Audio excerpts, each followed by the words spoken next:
visto nosotros de localización en la submucosa y que va desde la mucosa hasta la capa muscular, es una hiperplasia de las placas de Peyer, y es lógico, compromete al sistema retículo endocrinal. Y no solamente hace una hiperplasia de estas placas, sino que en la parte superficial produce una lesión de tipo ulcerativa, ¿no? Es por eso que hemos hablado de la famosa ulcerativa. Y si hace ulceración, puede evidenciar pequeñas zonas de hemorragia. En el vaso se va a incrementar de tamaño, lo vamos a ver blando, pálido.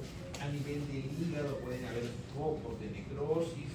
En la vesícula biliar también podemos encontrar que compromete a esta estructura. Aquí están las características que nosotros vamos a encontrar. La imagen inferior es la que vemos, donde está el intestino, y vemos unas lesiones de tipo ulcerativo, esas zonas redondeadas ahí que se ve macroscópicamente, ahí esas zonas no tienen epitelio, ¿no? Estas lesiones las podemos encontrar en hígado. Nosotros lo hemos visto temprano en intestino delgado. ¿Podrían encontrarse en el colon? También se podrían encontrar. Son erosiones del epitelio e inflamación de la lámina propia, y vamos a encontrar neutrófilos o polimorfos nucleares, pero ojo, solamente en la parte que está muy próxima a la úlcera, a la desfacelación del epitelio. Todo lo demás es infiltrado inflamatorio de tipo crónico, ¿no? Miren que la placa de Peyer se incrementa de tamaño, se sobreleva y puede llegar a medir hasta 8 centímetros. Se engrandota, podría, como máximo, ¿no?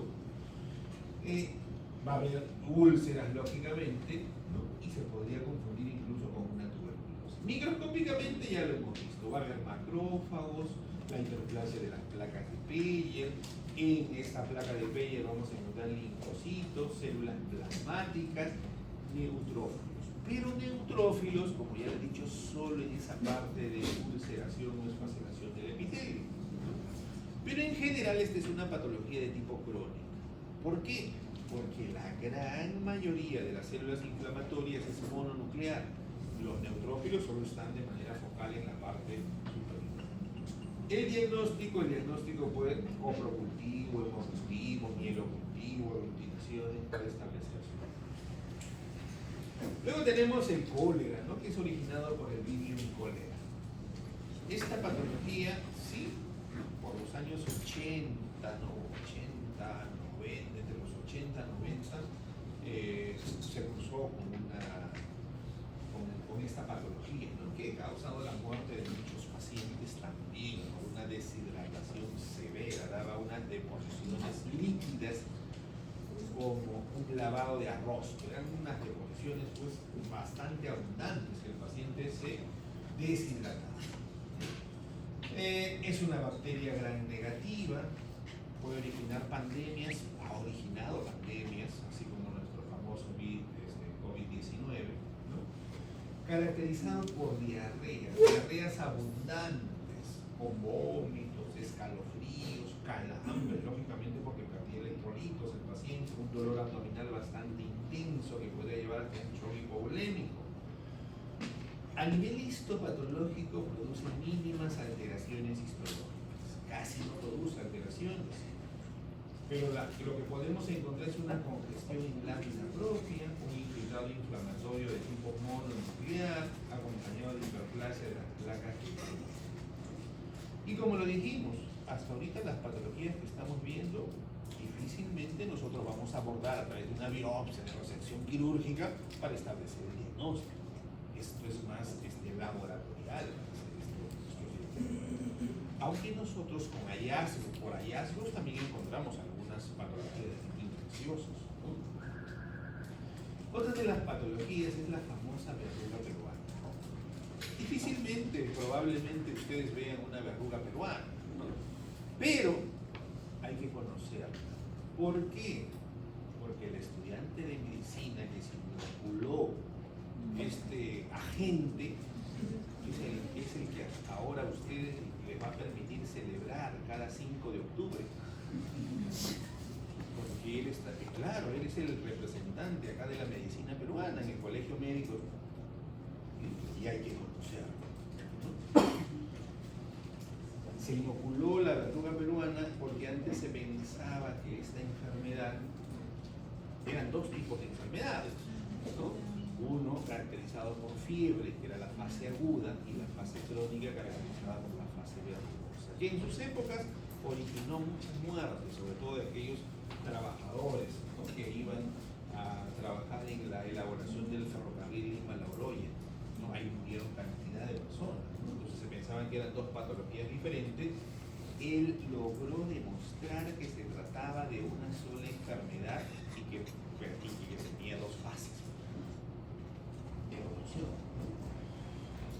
La Bartonella, ¿no?, en las literaturas, a veces como es literatura americana la que revisamos general y mayormente, lo van a encontrar como bartonelosis, ¿no? Entran a internet, le ponen verruga peruana y a veces el buscador no lo, aunque sí también lo podemos encontrar, pero a veces en los libros, por ejemplo en el Robbins, ¿no?, puede encontrar como bartonelosis.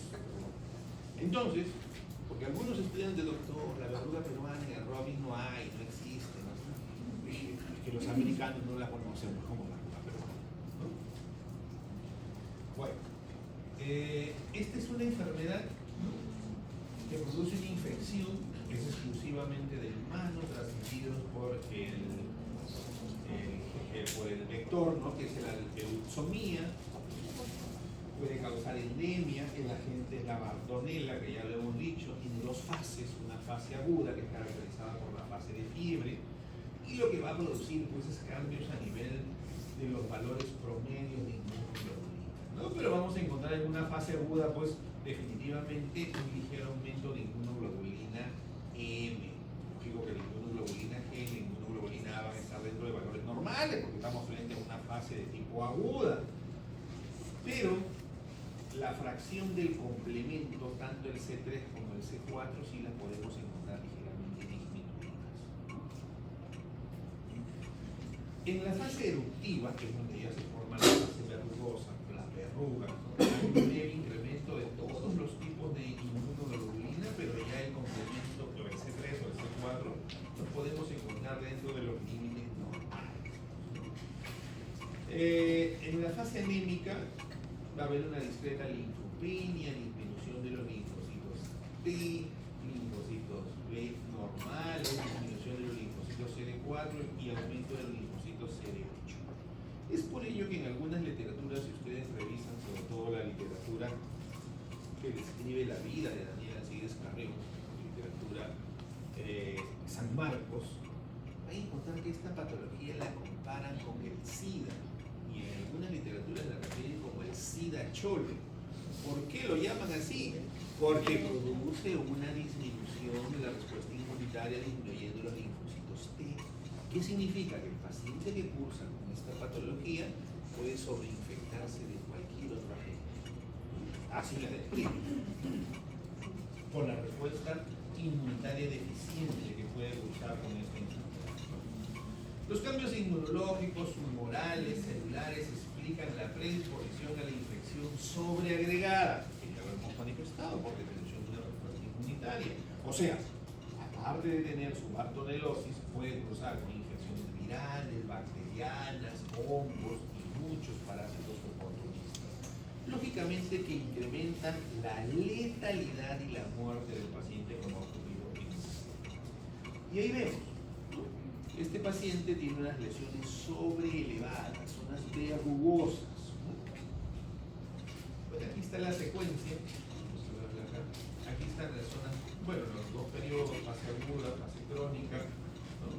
La fase aguda, que es la fase anemizante, y la fase crónica, que es la fase eruptiva. El promedio de incubación, 21 días aproximadamente. Y la fase verrugosa, que es la segunda fase crónica de esta patología, es condicionado por un incremento de las células endoteliales, una neovascularización que se produce, y este incremento de las células endoteliales es lo que va a provocar que se eleve simulando una verruga esta lesión, ¿no?, que la encontramos en la fase crónica, ¿no?, y ahí se ven las zonas verrugosas, ¿no?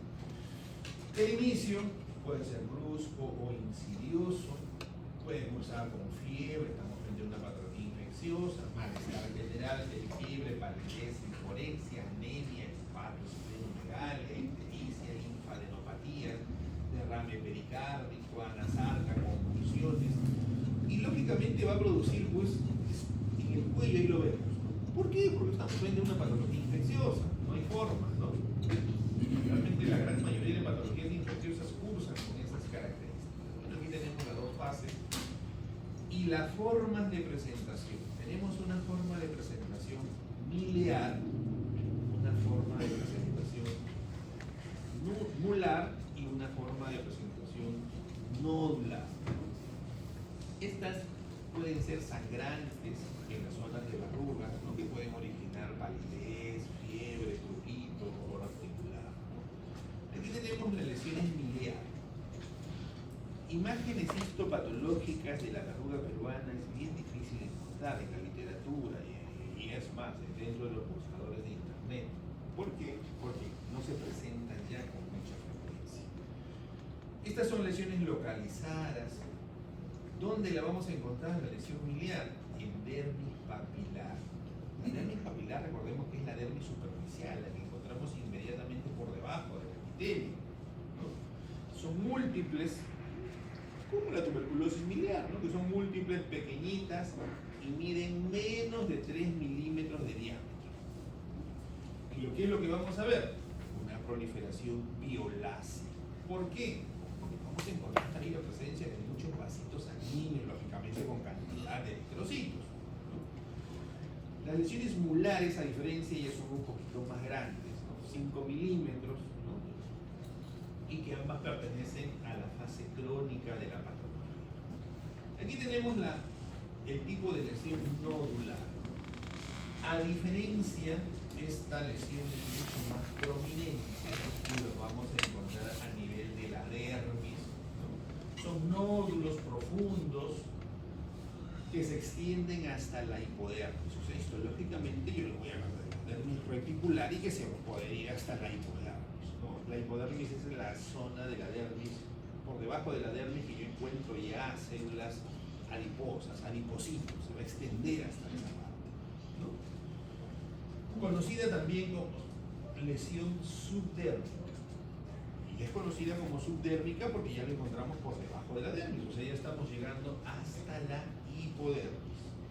¿Listo? Y las lesiones mulares son lesiones grandes, más profundas, que se extienden hasta la hipodermis también y son tumoraciones mayores a 5 milímetros y todas ellas tienen características eritematosis. Y es así porque hay una proliferación sanguínea muy grande. Histológicamente, las características de esta verruga peruana en su fase crónica son indistinguibles del sarcoma de Kaposi. El sarcoma de Kaposi a la histología se le ve casi idéntica, ¿no? Los patólogos mayores, maestros, dicen que si le ponemos a un patólogo americano una verruga peruana en fase crónica de estudio histológico, ellos van a decir que es un sarcoma de Kaposi. Son muy parecidas a este tipo, pero no iguales. Aquí tenemos la forma de establecer el diagnóstico. Un frotis sanguíneo, una prueba de inmunofluorescencia indirecta o la biopsia de la zona de lesión. Lógico, que haber una proliferación de células endoteliales, ¿no? Una inflamación de tipo crónica, extravasación de hematíes, a diferencia del sarcoma de Kaposi, que forma una proliferación vascular alargadas, filiformes, y dentro de ellas encontramos otros vasos sanguíneos, conocido como el signo del promontorio del sarcoma de Kaposi, el cual no lo encontramos acá nosotros de presentación en la masonelógica o la simulación. Las valoraciones de Wright me pueden permitir identificar al agente infeccioso. Recordemos que para establecer diagnóstico de patología infecciosa hay que identificar al agente. Una vez que identificamos al agente le podemos dar tratamiento. Si no identifico al agente, ¿no? ¿Qué hacemos? Manejamos los síntomas, pero no tengo diagnóstico. Me va a calmar temporalmente, pero no va a evolucionar favorablemente. Otra de las patologías que tenemos es la famosa tuberculosis. Y de la tuberculosis, bueno, ya hemos manifestado bastantes cosas de ella, ¿no? Es una patología que persiste en nuestro medio, ya les he manifestado. El 30% de ustedes va a ser tuberculosis en algún momento de su existencia, estadísticamente hablando. ¿Por qué? Porque ustedes van a trabajar en establecimientos de salud y van a estar más expuestos que cualquier persona de la población en común, ¿no? Nosotros hemos tenido residentes, internos, enfermeras, personal administrativo, médicos con tuberculosis en el hospital. Y no es extraño, pues, porque si tú trabajas en el hospital y pasas gran parte de tu vida en el hospital llegan pacientes. Y los pacientes te pueden contagiar cualquiera de sus patologías infecciosas. Y si el trabajador de salud se encuentra con cierta depresión de la respuesta inmunitaria por diversos problemas que se presentan a lo largo de la vida, nace la enfermedad. Así que el día que alguien de aquí, porque con seguridad le aseguro que alguien de aquí va a ser tuberculosis, no se asuste, no se expande, no se expande. Tiene tratamiento, hay que seguir las indicaciones y los internos en mis épocas hacían tuberculosis. ¿Por qué? Porque en los hospitales había la tradición que el interno era el último eslabón de la cadena. Y el interno no tenía hambre, decía que el interno no tenía sueño, el interno no podía reclamar, el interno era interno. Yo recuerdo mucho, en el hospital Hipólito Humano había una habitación pequeñita donde estaban los tuberculosos allá dentro en cantidad. Para tomarle un examen, ustedes ¿a quién mandan ahí? Al interno. El interno es el que tiene que tomar. Yo me acuerdo que en mis épocas me llevaban a tomar los análisis de gases arteriales. El interno tenía que ir. Y uno tenía un temor, porque ahí había como 10 pacientes así, tipo cadavéricos, flaquitos, ¿no? Tenían tuberculosis y otros incluso VIH. Y tenía que entrar pues a tomarle su agua. El interno es el que hace esas cosas. El interno es el que cura el pie diabético que huele muy feo. Todo lo hace el interno. Bueno, eso era en nuestras épocas, ¿no? Donde el interno era un interno del hospital. Ahora dice que los internos trabajan 6 horas, a las 2 de la tarde se van a su casa. Ya no, eso se cruza con mis derechos laborales. Pero yo les digo una cosa: el interno está interno en el hospital. El residente reside en el hospital. ¿Por qué? Porque está en formación, porque necesita aprender. Y para ustedes ejercer la carrera necesitan 2 cosas importantes, se las repito: leer bastante para tener los conocimientos, aunado a la experiencia. ¿Qué significa la experiencia? Los pacientes que van a ver. No es lo mismo que tú veas un paciente a que veas 100, 200 pacientes. Tu capacidad resolutiva va a mejorar mucho. No es lo mismo que veas un parto a que hagas 80, 100 partos en un internado. No, yo ya lo vi, yo ya sé cómo hace, me voy a mi casa, agarro su mochila. No. El día que estén en su salud, van a estar solitos ahí con la gestante que grita. Y ustedes son los que tienen que atender. ¿Qué van a hacer? Ah, yo vi que era así, que se echaban. No, iban a tener que resolver. Y la gran mayoría de los partos, afortunadamente, es normal. Pero hay algunos que se complican. ¿Y qué van a hacer ahí? Pues el interno vive interno ahí, ¿no?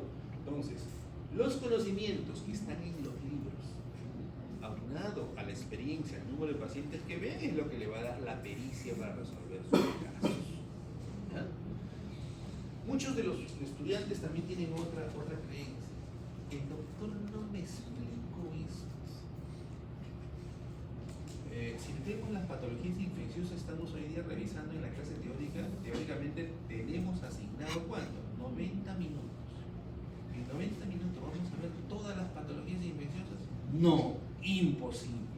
Por eso que nosotros tomamos a pinceladas y algunas cosas más importantes. ¿Dónde se aprende? Ahí en los libros.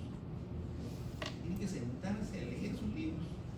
Y les repito, el libro que tienen ustedes, el Robbins, que por ahí lo he visto siempre, es el mismo que lee el estudiante de San Marcos, es el mismo que lee el estudiante de Villarreal, es el libro que lee aquí el vecino, los libros que lee de patología, los de la San Martín. Ese es el libro que utiliza. ¿Cuál es la diferencia? Hay que leerlo, ¿no? Esa es la diferencia. No existe otro. No, me compro 2 libros, con 2 libros mejor ya aprendo, no, mentira. Hay que leerlos, y hay que entenderlos y aprenderlos. Esa es la diferencia. ¿Ya? Y la tuberculosis, regresamos a la tuberculosis, ya lo dijimos, ¿no? A ver, ¿alguien se acuerda cómo se produce la infección del granuloma gaseoso? Lo vimos cuando hemos visto necrosis gaseosa. Ni lo he explicado. Y para los 2 grupos, porque yo hago la práctica con los 2 grupos, nadie me dice, no, el del doctor de la mañana sí, pero el de la tarde no lo hizo, ¿no? Como es la clásica. Ingresa el micobacterium tuberculoso por vía respiratoria, llega al pulmón, en los espacios alveolares, y una vez que llega al pulmón, el macrófago se lo fagocita. Pero este micobacterium tiene la capacidad de inhibir la formación del fagolisosoma. ¿Qué es el fagolisosoma? Cuando se une la vacuola que es fagocitada con los lisosomas para la destrucción de la... Porque el macrófago se lo fagocita para eliminarlo, ¿no? El macrófago nos defiende a nosotros, se lo va a fagocitar al micobacterium para desaparecerlo, eliminarlo, erradicarlo. Pero este micobacterium tiene la capacidad de inhibir esta formación del fagolisosoma. ¿Qué significa? Un momentito, le dice el macrófago, a mí tú no me tocas. Hola. Y vive dentro del macrófago. Y se multiplica dentro del macrófago, encima todavía. Es un sinvergüenza el micobacterio. No, a mí no me vas a destruir.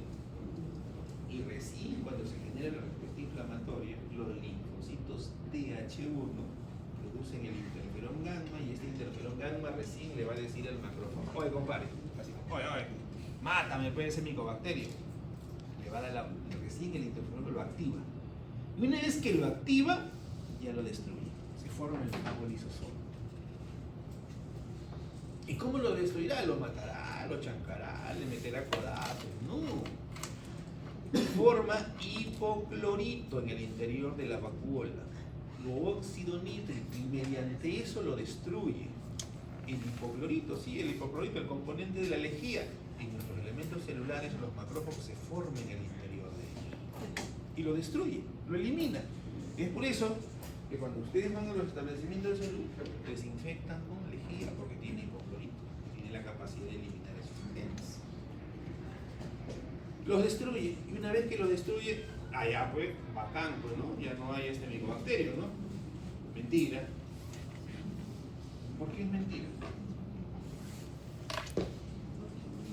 Porque depende de una patología infecciosa de la cantidad de agentes que yo reciba y depende que desarrolle enfermedad la respuesta inmunitaria que pueda tener. ¿No? Si ustedes ingieren un micobacterio tuberculoso, y estamos en la semana 15 de patología y les corresponde sacar 20 en su examen final para pasar el curso, su sistema inmunitario se va a venir al suelo. Mi papá me va a gritar, mi mamá me va a decir la vida, mi enamorada me va a dejar, porque ella va a pasar y yo me voy a quedar. Se deprime y el gol ya no lo pueden eliminar el micobacterio. Y como no lo elimina el micobacterio, ahí es donde la respuesta inflamatoria se hace grande. Los macrófagos se transforman en histiocitos, los histiocitos se juntan entre ellos para fagocitar al micobacterio y forman la famosa célula gigante multinuclear, porque se juntan entre ellos. Y como la respuesta inflamatoria también destruye elementos celulares, me forma la necrosis celular. Pero como todavía este linfocito TH1 va a generar la producción de interferón gamma 3 semanas después a la infección, ahí es donde dijimos, ¿no? El macrófago puede pasar a vía linfática o a vía hematógena y se puede ir a cualquier parte del cuerpo. Eso explicaba por qué la tuberculosis era sistémica. Yo puedo tener una tuberculosis intestinal, una tuberculosis renal, una tuberculosis cutánea, una tuberculosis ósea, ¿no? Porque de esa manera que ahí está, esa es la tuberculosis. ¿Se los dije anteriormente? Sí, se los he dicho. Algunos se acordarían algunas cosas, otros más, otros menos, otros de repente dirían, no, el doctor nunca lo dijo antes.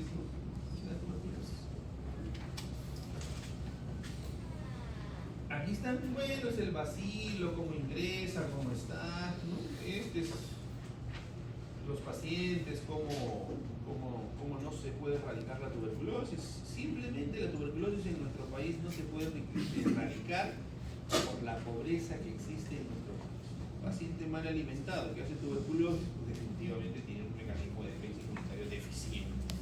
Y la otra gran causa, pues, de la falta de conciencia de enfermedad. Drogadictos, alcohólicos que hacen tuberculosis no tienen conciencia de enfermedad y no reciben tratamiento. O si reciben tratamiento cuando están muy mal, reciben tratamiento hasta que desaparecen los síntomas. Pero una vez que desaparecen los síntomas, el paciente no está curado todavía. El tratamiento mínimo son 6 meses. En 2 meses de tratamiento o 3 meses el paciente dice, ya no tengo síntomas, ya para qué voy a seguir tomando mis pastillitas, me dan un montón de pastillitas, ya no, pero no está curado todavía. Entonces, esas son las causas por las cuales no se erradica. Porque diagnóstico y tratamiento y seguimiento es gratuito. Lo único que el paciente tiene que hacer es ir a tomarlo, porque no se lo dan para su casa. Tiene que ir ahí, tomar su pastilla y seguir las indicaciones. Bueno, a ustedes de repente cuando hagan tuberculosis sí le den las pastillitas, porque el personal de salud, entre comillas, tiene una consideración especial. Bueno, también depende del personal encargado, ¿no? Que generalmente es una enfermera, ¿no? Tiene la confianza, te lo puede dar. Dame para 3 días y se lo llevas. Pero si no, porque el tratamiento es supervisado, o sea, el personal de salud que te proporciona las pastillas tiene que verte que tú te los tomas. No debería darse. Porque esos pacientes que no tienen conciencia de enfermedad, tú les puedes dar para 3 meses y no toman.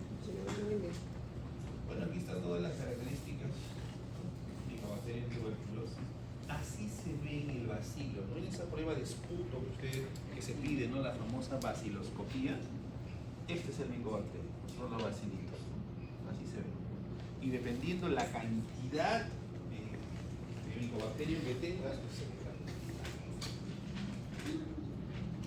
Nosotros lo vemos en los tejidos de igual forma, pero solo una vez he visto un esputo. Nosotros no vemos los esputos en anatomía patológica, pero una vez sí vimos. ¿Por qué? Porque la técnica que trabajaba con nosotros estaba consciente, no iba a causar. Hazte un esputo, cantidades.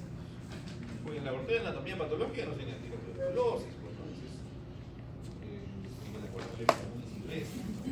Pero bueno, aquí está la patogenia, lo que hemos dicho, cómo viene, ingresa, ¿no? Se forma el granuloma, está la célula gigante multinucleada, la famosa célula epitelioide, aquí está el granuloma. Así se parecía el granuloma que hemos visto hoy día en nuestro paciente con criptococo, bueno, en el que yo presenté, porque hay otras láminas que son un poquito diferentes. Así se veía, pero ahí estaban los criptococos, ¿no? En este caso no, en este caso es un granuloma a consecuencia del Mycobacterium. Está la sintomatología, ¿no? Tos, expectoración, fiebre, baja de apetito, sudoración nocturna, dolor muscular, cansancio. Dicen las placas radiográficas, el famoso PPD, ¿no? Cuando estamos infectados, probablemente, pues, un personal, por ejemplo, a mí no me da tuberculosis nunca, y ojalá que nunca me dé, porque todavía no estoy salvado todavía. Bueno, porque mientras más viejito me haga, probablemente tenga mayor posibilidad de hacerlo, ¿no? Pero yo les aseguro que si a mí me toman un PPD me va a salir positivo. Porque de hecho, algún Mycobacterium yo me he inhalado. De hecho, estoy en el hospital cuántos años. Y de interno también me castigaban metiéndome a tomar las muestras inicialmente. De hecho, con toda seguridad yo puedo decir que algún Mycobacterium me ha respirado. Bueno, no he hecho enfermedad, pero de hecho, si he inhalado un Mycobacterium, el PPD que me lo toman me va a salir positivo, no he estado expuesto.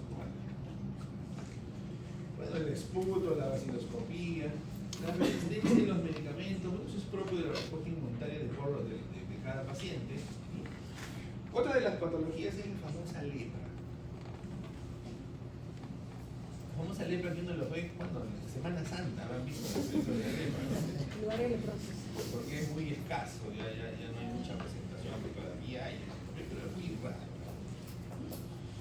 Esta lepra es originada también por el Mycobacterium. ¿Qué? ¿Ese no era el de la tuberculosis, doctor? Sí, pero el Mycobacterium tuberculosis, este es el Mycobacterium leprae. Un bacilo bastante parecido al Mycobacterium cuando lo vemos. La característica de la histología es la misma casi que hemos visto, pues es el Mycobacterium leprae. Este compromete la piel, puede comprometer cartílago, ¿no? Y ahí nosotros nos vamos a ver. Y la respuesta va a depender mucho del paciente, ¿no? Y lo vamos a ver cómo genera las diferentes formas de presentación. Bueno, es una enfermedad infecciosa, prolongada, con probables componentes genéticos, y ya vamos a ver por qué con probables componentes genéticos, ¿no? Afecta a la piel, los nervios periféricos en su forma lepromatosa, las vías respiratorias superiores, mucosa, riñón, ganglio, vasos genitales, y afecta a la piel y los nervios periféricos porque estos necesitan de una temperatura no tan alta. Y lógicamente la temperatura de nuestro cuerpo con menor temperatura en nuestro cuerpo está en la zona de la piel, ¿no? Que está más expuesta al medio externo. No vamos a encontrar Mycobacterium leprae en una zona donde haya mucha vascularización. En mi corazón no voy a encontrar, en los órganos no voy a encontrar, siempre están localizados en una zona de temperatura un poco más baja de nuestro órgano. Aquí tenemos los diferentes tipos. Nosotros vamos a hablar de dos tipos, la lepra tuberculoide, ¿no? Y la lepra lepromatosa. La lepra tuberculoide, ¿no? Como su nombre lo dice, va a comprometer también la piel, pero, aquí tiene su pero, mi respuesta inmunitaria es bastante eficaz. Los linfocitos TH1 producen el interferón gamma y este interferón gamma activa los macrófagos y va a evitar que la enfermedad se propague y tenga una manifestación muy abrupta, ¿no? Es por eso que en el Mycobacterium leprae yo encuentro granulomas, ¿no? Y el granuloma aquí no hace caso, porque no es la tuberculosis, ¿no? Granulomas difusos, y voy a ver con mucha dificultad al Mycobacterium leprae. ¿Por qué? Porque mi sistema de defensa está activando macrófagos y evitan que este se propague, que se haga espantosa la respuesta. A diferencia del Mycobacterium, del Mycobacterium de la lepra lepromatosa. En la lepra lepromatosa, el paciente tiene deficiencias para producir interferón gamma. Produce poquitos interferón gamma. Y como produce poquitos, mi respuesta inmunitaria va a ser ciertamente deficiente.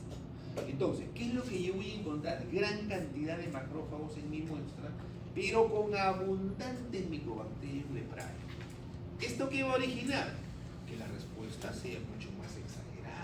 Voy a encontrar presencia de nódulos, voy a encontrar destrucción de cartílago, ¿no? Porque incluso producen mutilaciones en los dedos, destruyen cartílago, ¿no? Por eso que producen la famosa nariz sencilla de montar. Esa es la característica más importante. Bueno, aquí está la etiopatogenia, ¿no? Cómo se forman, neutrófilos, vamos a ver la imagen. Ahí está. Pueden afectar los ojos, por supuesto, produciendo una queratitis y cataratas. Miren la imagen inferior de la señora, la nariz hundida, porque ha destruido el cartílago del tabique nasal, ¿no? La famosa nariz sencilla de montar. Los dedos de la mano, las falanges distales en casos severos pueden ir desapareciendo porque este Mycobacterium lo va destruyendo esa zona. Lógicamente que afectan nervios, como ya lo hemos dicho, ¿no? Las vías oculares, incluso el paciente puede perder la vista de manera íntegra y completa. Están las mutilaciones que va a producir esta enfermedad, ¿no? Pueden producir lesiones ulcerativas, miren en la parte inferior cómo los dedos se van mutilando a consecuencia de esta patología, ¿no? Y esta es la facies.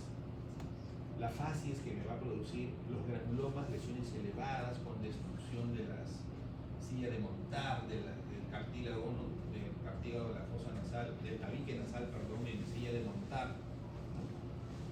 Y nos da una facies leonina, dice la literatura o la semiología que van a llevar de repente en séptimo ciclo, que lo llevan en semiología, en sexto, séptimo llevan. Bueno, para los que pasen, no van a ver semiología. Produce esta facies leonina en la semiología y importan mucho las fases, sí. Eso les van a enseñar. Las lesiones de tipo ulcerativa. Ulcerativa en la epidermis, que incluso me pueden llevar en estadios, en casos severos, dicen, a generar una neoplasia maligna, que es el carcinoma de ese nivel. Esta miren cómo va destruyendo todo el paladar superior. Aquí está la lepra tuberculoide, la lepra lepromatosa, ya la hemos visto, cómo destruyen cada uno de ellos. El test de la lepromina, la baciloscopía o la histología. Bueno, la histopatología, que también puede contribuir a establecer estrés. Tenemos las pruebas de laboratorio, las baciloscopías. En la lepra tuberculoide, a pesar de que el micobacterio leprae casi no se ve, hemos dicho nosotros que necesitamos demostrar al agente infeccioso para establecer el diagnóstico y hacemos cortes seriados en busca de filetes nerviosos periféricos para encontrar la lesión granulomatosa dentro del filete nervioso y encontrar el micobacterium en su interior, porque hay que identificar. En cambio, en la lepra lepromatosa es mucho más fácil. No hace, por donde lo mira y vacila, por todos lados. El diagnóstico está mucho más sencillo. Lógico que es más complicado esto para las pruebas de laboratorio. Y finalmente tenemos el famoso COVID-19, ¿no? Que lo hemos vivido. Nadie nos lo va a... No lo tienen ni que leer en el libro, los síntomas. Lo hemos vivido, ¿no? Fiebre, dolor muscular, tos, dolor requerido, cansancio, falta de aire, un infiltrado inflamatorio crónico que se aunaba a otras patologías, se infectaba y es lo que producía el compromiso a nivel de la vía respiratoria. Dificultad para respirar, escalofríos, dolor de cabeza, dolor de garganta, pérdida del gusto, del olfato, incluso estaba con diarrea. Ahí está, 3% de mortalidad. Al parecer pareciera que ha sido más la mortalidad que se ha originado, pero imagínense pues, ¿no? De cada 100 se mueren 3, pero de cada 1000 se mueren 30, y así sucesivamente. Y como ha afectado a gran número de pacientes, pues el 3% se ha hecho mucho más manifiesto. Ahorita en los exámenes de laboratorio para poder hacerlo, la evolución de todas las patologías. Todas las patologías. Ahora vamos a pasar a la otra. Nosotros, desde mi punto de vista, ¿no? Estas patologías infecciosas en patología al lado de los pelos, pero están dentro de la ciudad. Luego tenemos otras patologías de infección, protozoos, y dentro de ellos tenemos amebas, toxoplasma, enfermedades por el milto, cisticercosis. Vamos a ver, la yardiasis. La yardiasis es una infección producida por yardia. Por su nombre lo dice, es un protozoo flagelado, que lo vamos a encontrar de presentación a nivel de intestino. Y que es una patología de presentación bastante frecuente. Es una de las causas más frecuentes de diarreas no virales, ¿no? Y lo encontramos nosotros a consecuencia de parásitos intestinales. Ahí tenemos la llave intestinal, llave alambria. El agente etiológico es el quiste o el trofozoito que lo tenemos ahí, ¿no? Y estas son las formas que nos permiten incluso establecer el diagnóstico. ¿Dónde lo vamos a encontrar? Esto ingresa, por vía oral.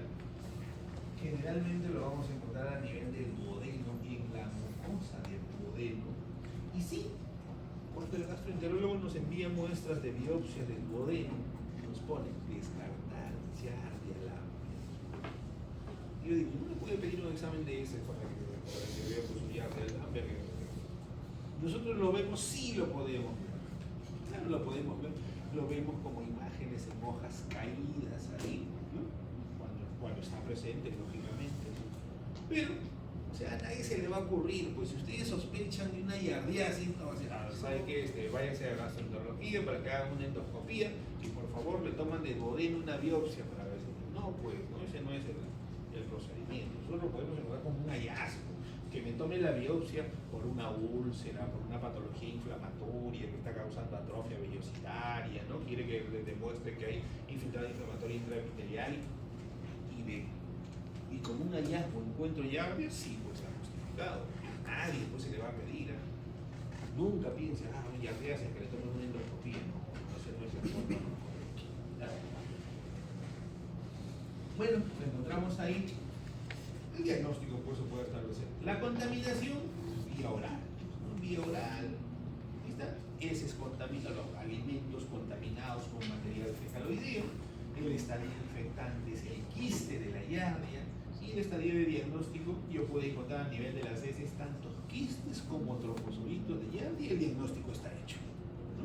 No necesitamos un procedimiento invasivo para medirlo. Se transmite por ingestión, ¿no? De alimentos contaminados, lógicamente el quiste, tenemos que ingerir el quiste, ¿no? ¿Y de dónde sale el quiste de un paciente infectado? Por las heces. Es por eso que decimos, ingerimos alimentos contaminados con heces. Es la única forma, ¿no? Si alguien un día hace una giardiasis, diagnostican, uy, como decía mi maestro, has comido caca. Así decían los maestros anteriormente, has comido caca. Una salmonelosis, has comido caca. O sea, tu comida, no es que has comido caca, ¿no? Tu comida la han contaminado, pues, ¿no? El que lo cocinó, el que lo hizo, con la salsa, estaba contaminado. Pero con material fecaloideo, o sea, heces. Y nos ha pasado, ¿no? ¿Quién ha hecho una diarrea infecciosa alguna vez? Ahora que nadie me diga, no, nunca nadie, es mentira. Sí, mentira, mentira. Yo he hecho. Nunca me voy a olvidar, una vez estaba, cuando yo era joven, yo trabajaba por el norte, por Quito, como médico general. Y un día estaba con hambre, estaba viniendo de viaje y había una carretita que había unos pan con pavo. Qué rico sabían los pan con pavo, ¿no? Ya, ahí comí. 2 de la mañana, todo al baño a cada rato. Ese alimento que me han dado está contaminado. Y el que lo ha preparado, el que lo ha servido, la salsita, ¿qué será? Algo tiene que ver. Esa es la forma que ingresa. La gran mayoría de patologías de tipo infeccioso. Ahí está. Así lo vemos nosotros. En la patología, generalmente lo vamos a encontrar de presentación en el intestino delgado. ¿Dónde? Duodeno y yeyuno. La fijación de los trofozoitos por medio de la ventosa produce inflamación catarral, o sea, una producción exagerada de moco, ¿no? Estos van a lesionar, pues, el epitelio de revestimiento, generando una respuesta inflamatoria, ¿no? Que da como resultado un síndrome de mala absorción. Nos puede dar un síndrome de mala absorción. ¿Por qué? Porque esta giardia, vamos a verlo acá, va destruyendo las vellosidades intestinales. En esa imagen histopatológica es ese intestino delgado. ¿Qué de anormal tiene? Uno, en cantidad de células inflamatorias. Puntitos son células inflamatorias. La otra característica es que yo ya no veo las vellosidades intestinales como se ven en la histología normal.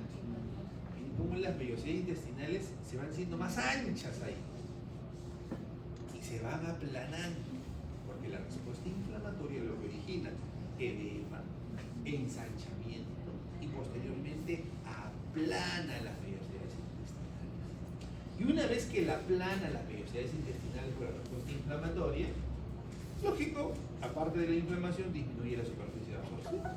Recuerden que las vellosidades intestinales aumentan la superficie de absorción. Aunada a la respuesta inflamatoria, lo que me termina originando pues es la famosa mala absorción. No es lo mismo que yo tenga 1 metro de superficie de absorción y que después lo reduzca a 50 centímetros. Y es lo que pasa cuando se disminuye, se atrofian las vellosidades intestinales a consecuencia de la respuesta inflamatoria. Ahí está. Y así se ven, aquí está. Así lo vemos nosotros en la histología. Ahí está, con hojas caídas. Bueno, lógico que origina la respuesta inflamatoria, ¿no? Así lo vemos. La gran mayoría de veces. Muy raras veces lo vemos como se vean en el libro, ¿no? Con hojas caídas. Y lo informamos en relación pues a esta patología. El cuadro clínico, diarrea, llenura abdominal, que cursa con dolor, con respuesta inflamatoria, puede originar náuseas, vómitos, fiebre, ¿no? Y la consecuencia, si es crónica, ya síndrome de mala absorción, que generalmente por eso consulta el paciente. Y va a gastro.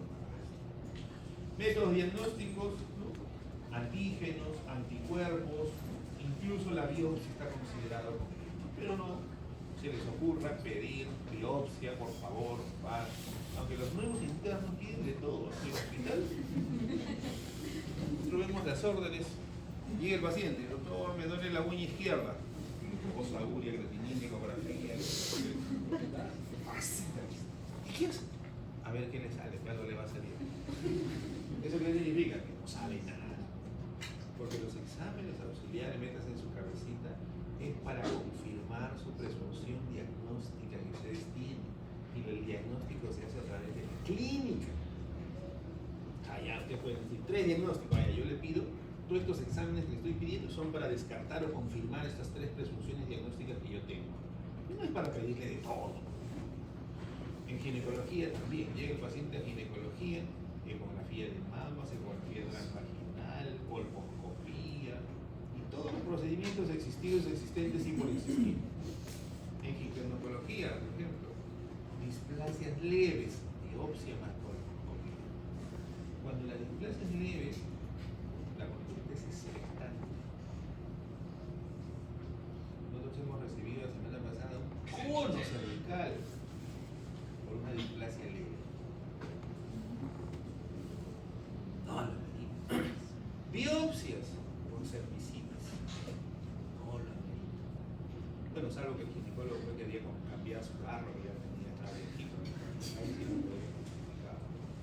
Pero no lo medimos. Entonces simple apéguense a lo que dice la norma. En una displasia leve la conducta es expectante, repito la muestra. Y lo más probable es que en el próximo control que ese PBH de bajo riesgo ya desaparece. Ahí está el trofozoito que nos permite hacer el diagnóstico. Aquí está el trofozoito, el huevo para establecer el diagnóstico de enfermedad. La otra patología es la entamoeba histolítica. Esta es una ameba como bolita. A ver, vamos a ver cómo vamos. Está bien. Esta ameba es el agente causal de una amebiasis conocida como amebosis o disentería mediana. El trofozoito puede ascender al sistema porti, penetrar al hígado, perforar el intestino, incluso puede formar microabscesos a nivel hepático, ¿no? Y lógicamente va a causar lesiones de tipo ulcerativa a nivel intestinal. Vamos a verlo cómo lo produce, ¿no? Este es un parásito de distribución mundial. La forma de transmisión a través del agua y alimentos contaminados, regresa nuevamente la contaminación de los alimentos, pero a diferencia de esto también puede ser por transmisión sexual. El periodo de incubación 10 a 20 días. La clínica puede ser sintomático o asintomático. El diagnóstico, estudio en heces, serología, prueba de imágenes también nos pueden ayudar. Pero si yo tengo una patología de tipo infecciosa, en heces también lo puedo establecer su diagnóstico. En anatomía patológica, sí, también puedo establecer el diagnóstico de una lesión ulcerativa a consecuencia de este agente, ¿no? Pero no se me va a ocurrir, pues, una biopsia para hacer este diagnóstico. Repito. Lógico que se evita esto, pues, mejorando la higiene, el lavado de manos, todo eso. Aquí está la entamoeba histolítica. El trofozoito, la forma activamente móvil de la especie, y vamos a ver 2 formas, una magna y una minúscula. ¿Qué significa ello? Que tenemos trofozoitos que no son patógenos en nuestro organismo y tenemos trofozoitos que sí son patógenos. ¿Cómo establecer la diferencia? La histología se puede hacer, por supuesto. La que es patógena es de la forma magna. Y este es ligeramente más grande, pero en micras es difícil, 10, 5 micras establecer. Pero este trofozoito de la forma magna, lo que voy a encontrar en el interior de ellos y que me va a permitir decir que este es este me produce enfermedad, es que tienen eritrocitos en su interior. En cambio, de la forma minuta, estos trofozoitos no tienen trofozoitos, perdón, no tienen eritrocitos. Entonces yo puedo ver un trofozoito sin eritrocitos, este no tiene ninguna patología. Pero si yo encuentro un trofozoito con un eritrocito dentro histológicamente, este sí me va a producir una situación. Con el quiste, que es la forma infectante, aquí está, por vía oral. la contaminación de todos esos agentes. Y este tiene una característica importante a nivel intestinal. Llega primero y se mete a través del epitelio, atraviesa toda la lámina propia en el epitelio, llega hasta la muscular de la mucosa e ingresa a la submucosa. Y dentro de la submucosa me hace una lesión ulcerativa que sale hasta arriba. Ahí están, esto se ve macroscópicamente. Miren, estas son las lesiones ulcerativas. Aquí están, aquí están. Y así se ve a la histología. O sea, este ingresa, me destruye el epitelio, rompe la muscular de la mucosa y se mete a toda la submucosa. Y me forma toda esta lesión ulcerativa. A esta lesión ulcerativa histológicamente se le conoce como la lesión en botón de camisa.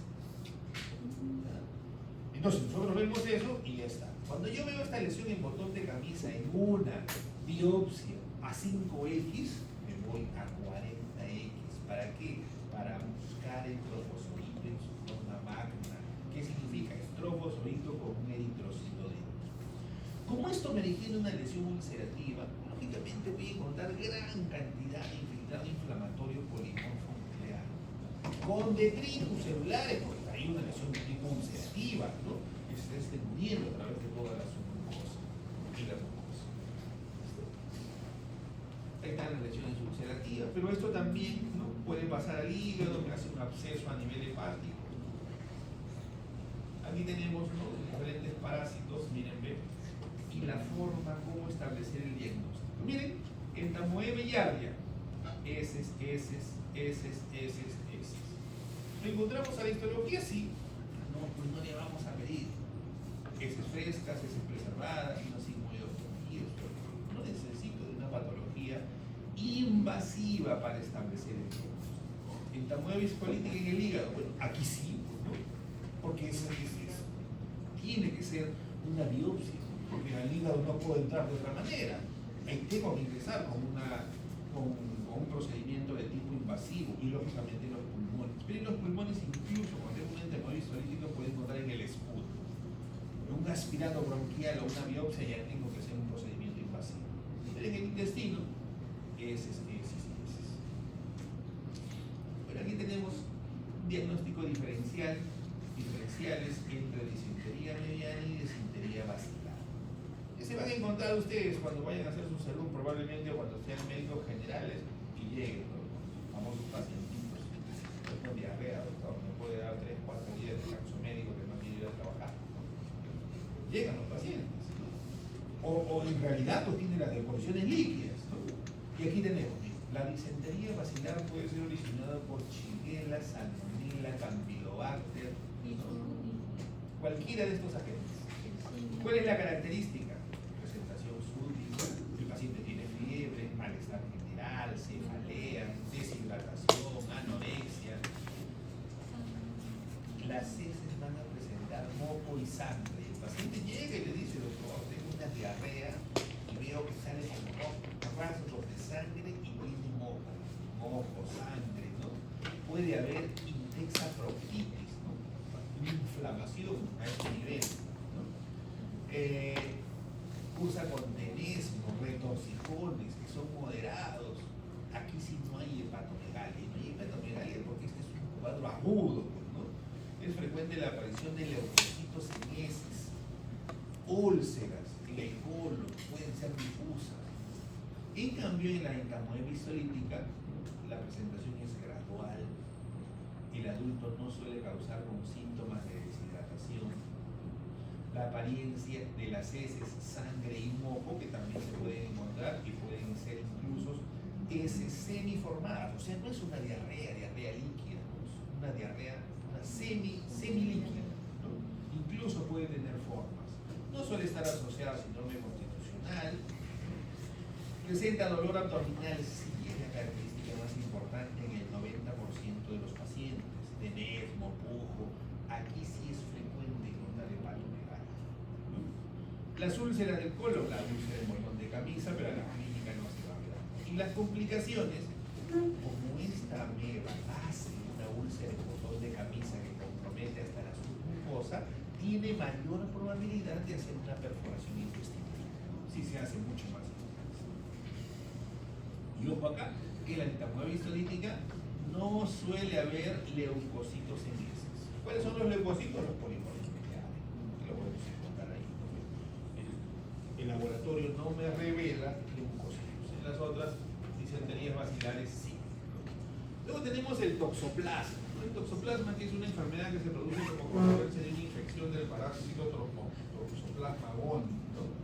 Generalmente lo vamos a encontrar nosotros a través de los gatos producen en sus heces, ¿no? Y las heces contaminan nuestros alimentos o pueden contaminar el alimento o el pasto de una cabra, ¿no? Lo come y también nos pueden contaminar así nosotros, ¿no? Produce infecciones agudas, crónicas, sintomáticas, asintomáticas en pacientes tanto competentes como inmunocompetentes. Tenemos los quistes, los cladizoitos y los clamizoitos que van a generar ese tipo de patología, ¿no?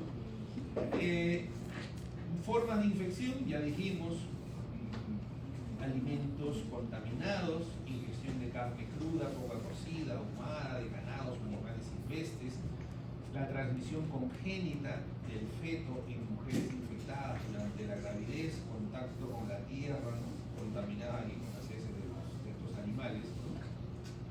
Que van a generar esta patología. Aquí está, los gatos, las heces, ¿no? Que pueden contaminar tanto a los animales. Nosotros comemos estas carnes o ingerimos una comida contaminada, que puede ser una fruta, algo, y hasta la transmisión. Incluso puede también por vía sanguínea. Como aquí estoy frente a una patología infecciosa, va a haber compromiso de ganglios, ¿no? En la gran mayoría, todas las patologías de tipo infecciosa, los ganglios más próximos a la zona aumentan de tamaño. Y eso lo van a ver, repito, en semiología, siempre, patología infecciosa, ganglios, siempre patologías infecciosas aumentan de tamaño. Estas pueden ser adquiridas o congénitas, presentación aguda o crónica, y pueden ser sintomáticas o asintomáticas. Dos fases. En la infección aguda, los taquizoitos invaden a las células del hospedero y se van a reproducir en el interior de la célula. Luego de ello, rompen la célula a las 8:32 horas y destruyen la célula y liberan al parásito, produciendo una diseminación, generando reporte inflamatorio, originando la patología. En la infección crónica, el bradizoito, que es la forma resistente crónica, persistiendo durante muchos años en la formación quística, se produce una ruptura de estos quistes, originando una hipersensibilidad, dando como consecuencia lesiones graves a nivel de los tejidos, ¿no? Y aquí está el globo ocular, que puede ser una manifestación de este tipo de patología, ¿no? Aquí tenemos la sintomatología que puede causar en estos pacientes: dolor generalizado, ganglios linfáticos, como ya lo habíamos dicho, aumentados de tamaño, dolor de cabeza, fiebre, fatigas. En la toxoplasmosis congénita, pues definitivamente la transmisión es de la madre embarazada pues al hijo. Durante el primer trimestre se produce entre el 10 al 20% de los casos y se manifiesta por abortos espontáneos o enfermedades graves del humano. O sea, en el primer trimestre puede terminar generando la pérdida de la gestación, abortos espontáneos. Mientras que en el tercer trimestre, ¿no? Presentan lesiones o hacen la enfermedad en el recién nacido. El tratamiento de la madre durante el embarazo reduce la incidencia de enfermedad en el neonato por supuesto. Dentro de las manifestaciones clínicas de la toxoplasmosis congénitas, colorecinitis, ceguera, estrabismo, epilepsia, ictericia, anemia, trombocitopenia, neumonía, una serie de lesiones que van a acompañar. Esta es la lesión de la retina en este tipo de patología, lesiones cerebrales, también las pueden presentar, ¿no? Está, miren, cómo destruye esta retinitis a consecuencia pues, de la toxoplasmosis. Y lógicamente lo puede llevar hasta la ceguera al paciente. Las formas de transmisión prevención, que ya las hemos manifestado. La prevención, lógicamente, hay que tener prevención con los gatos, higiene de los alimentos, ¿no? Tratar de evitar comer carnes mal cocidas que estén contaminadas con este tóxico. Aquí están los mecanismos que le hemos dicho. La forma de establecer diagnóstico, inmunofluorescencia, ELISA, aglutinaciones, ¿no? Determinación de inmunoglobulina C o inmunoglobulina M para establecer el diagnóstico de esta patología. Luego tenemos a los gusanos, ¿no? Conocidos como helmintos, ¿no? Y dentro de estos gusanos, o estos helmintos, vamos a ver acá a la tenia solium y la famosa tenia saginata. Esto me puede originar la cisticercosis, ¿no? Tengo la gráfica acá, no la tengo. La cisticercosis es cuando forman quistes a nivel de las fibras musculares. El paciente lo hace, nosotros podemos sí, pero el intermediario también lo puede hacer. Un filete de carne con un quistecito dentro, mal cocido, lo comemos y ¿qué vamos a hacer? Ahí hacemos que formamos nosotros a nivel intestinal el parásito adulto. Porque yo para hacer una cisticercosis o cisticercos en mi cuerpo, ¿qué tengo que ingerir? El huevo. Hacemos el huevo, ahí hago cisticercosis. Pero si yo como el quiste, hago el parásito adulto, ¿no? ¿Y cómo son estos? Acá los tenemos, ¿no? Miren, la formación de los quistes, la cisticercosis a nivel del músculo cardíaco, en el corazón o a nivel cerebral. Cantidad de estos quistes, estas cisticercosis. Lógicamente, para que se haya desarrollado de esta manera, el paciente tiene que tener un compromiso de respuesta inmunitaria, porque si no, no haría tantos de ellos. Tendría sí, pero no tantos. Ahí está la forma celulosa o quística y la forma racemosa en sus diferentes formas de presentación.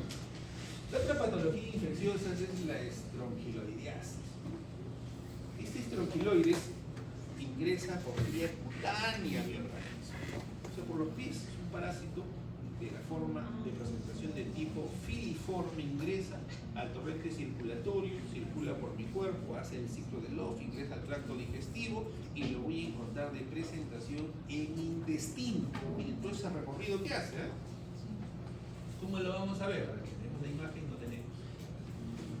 Y lo vamos a encontrar ahí, como las larvas rhabditiformes localizadas en la mucosa intestinal, que no me generan mucha respuesta de tipo inflamatoria. Es leve, cuando es leve la infección, pero cuando es severa, me hace una infección de tipo aguda, que me puede originar hasta perforación intestinal. Ojo, también para hacer el diagnóstico de este parásito, si bien es cierto lo encontramos a nivel de mucosa intestinal en forma de larvas, a nadie se le va a ocurrir hacer una endoscopia, tomar biopsia para hacer este diagnóstico. ¿Ya? Siempre el diagnóstico de patologías infecciosas es identificando a la gente infectada. Pero primero son no invasivos, ¿no? Después son invasivos. ¿Por qué lo manifestaba nosotros en patología? No lo vemos como hallazgos, porque a nadie se le ocurre pues, para hacer estas patologías tomar una biopsia. Y no se les vaya a ocurrir a ustedes, ¿eh? Porque cuando llamen la referencia, ¿de dónde será? No, eso es un hallazgo. ¿Ya? Muy bien, jóvenes.